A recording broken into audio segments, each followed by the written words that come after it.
Hey guys, it's Libby, and I've been feeling in a bit of a book review mood lately. I didn't do any single book review videos on my channel for almost a year, and now I'm like, I want to do it for Series of Unfortunate Events. I want to do it for Lady Chatterley's Lover. I did it for the two ones about Satan earlier.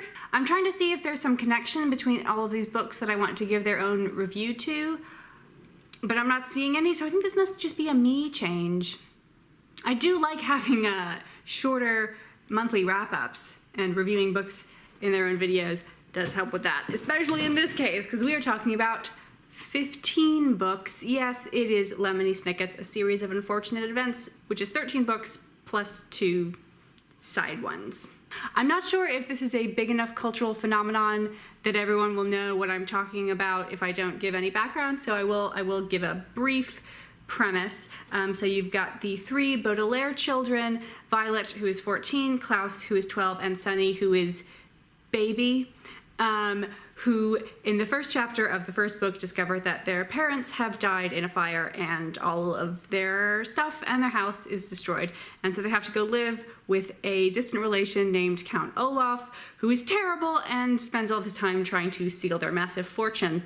At the end of book 1, we discover, other people discover that Olaf is a terrible person, so the children are removed from his care and sent to a different place, but Olaf shows up in disguise, and the first half of the series basically consists of the children being sent from guardian to guardian, and Olaf always following them. In books 6, 7, and 8, we transition out of the episodic narrative and into a serial narrative as the Baudelaire children try to figure out why exactly their parents' house burned down and why their parents were keeping so many secrets. These books were published between 1999 and I want to say 2005, which means I was pretty much the target age market when these books were coming out because they are middle grade.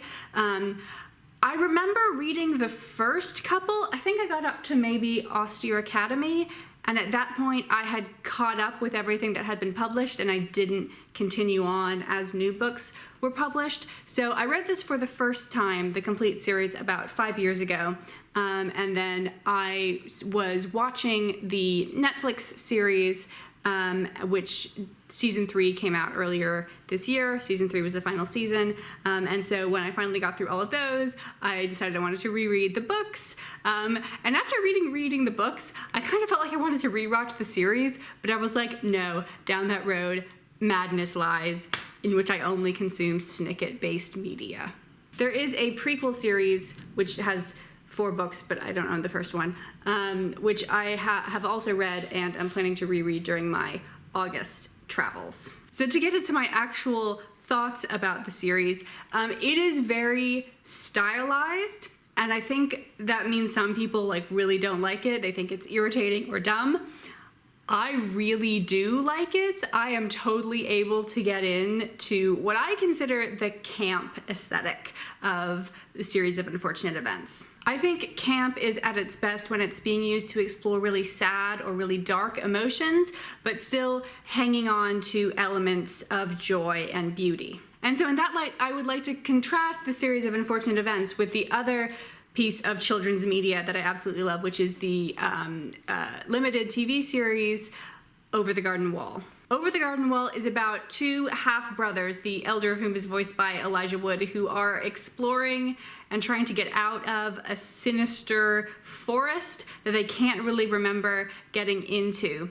And the premise of each of the episodes of the show, except for maybe the last one, is that something seems really bad. Everything builds up to some horrific thing being about to happen, and then it turns out the horrific thing is actually innocent. And that is precisely not what happens in A Series of Unfortunate Events.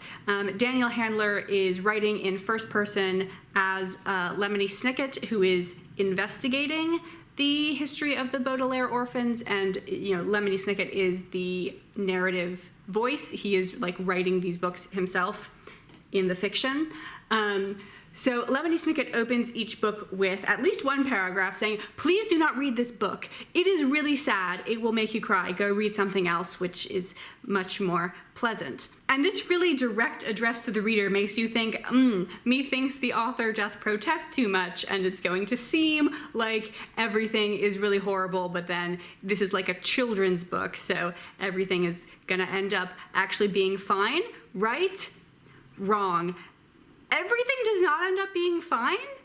Things go really badly most of the time, and a lot of people die in horrible ways. Because it is all so very camp, it took me multiple books to actually catch on to the fact that that first paragraph is like telling you the truth, like you will be made more sad if you read these books, which is honestly a really bold move for middle grade. I'm honestly kind of surprised that they let Daniel Handler get away with this. Another thing that I think is fascinating about this series, and that took me an embarrassingly long time to catch on to, was, well, I think of camp, many people think of camp as sort of belonging to us queers, but this series is not approaching the camp aesthetic from a queer angle, it's approaching it from a Jewish angle.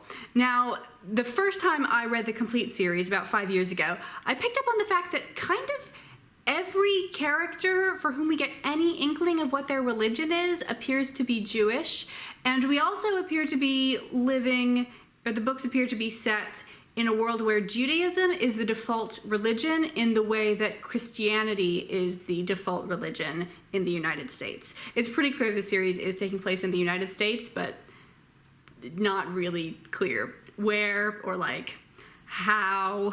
The first time I noticed it was in one of the frequent instances where Lemony Snicket is directly addressing the reader, and he says something along the lines of, if you're feeling distressed or concerned, you may find it helpful to speak to a parent or a teacher or a rabbi. And I think in the standard American book, that list would be a parent or teacher or pastor, using this Christian-specific version, or a parent or teacher or like religious counselor, using something more generic. And that moment made me notice all of the other instances a lot more.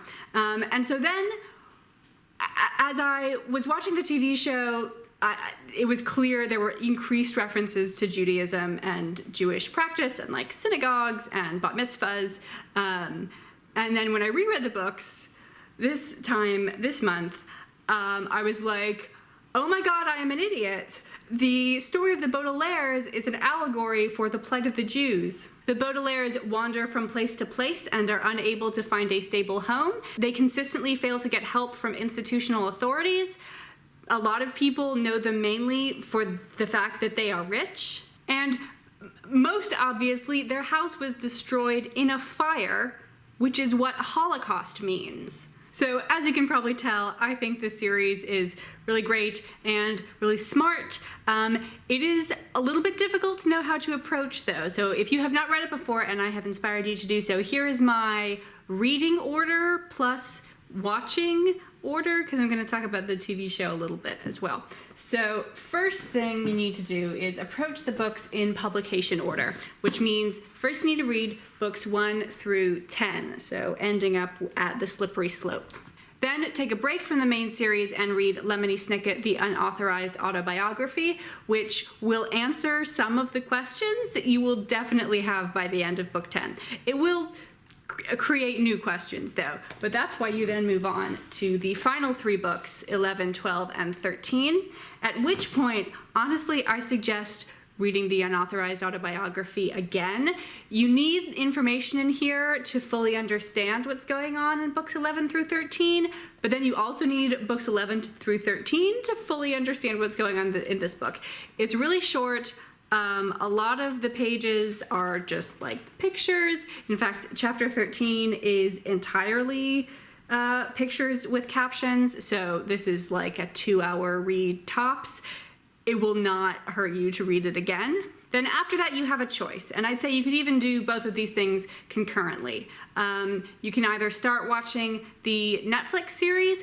I would really suggest reading all of the books and then watching all of the Netflix series, as opposed to reading a book and then watching the adaptation of it, because you start getting a lot more information about the whole situation, we'll call it to avoid spoilers, in even the first 2 episodes of the TV show. In the books, we're limited to what the character of Lemony Snicket can figure out from his investigations, but in the Netflix series, we are not limited to only the things that Snicket knows. The camera sees all, and so we can know about scenes that he didn't know were happening, which provide a lot of necessary backstory, but will confuse you. Then either before, during, or after watching the Netflix series, pick up the prequel series, which is called All the Wrong Questions. Do not read this first. It will contain spoilers for the series of unfortunate events. This is about an adventure Lemony Snicket had when he was a child.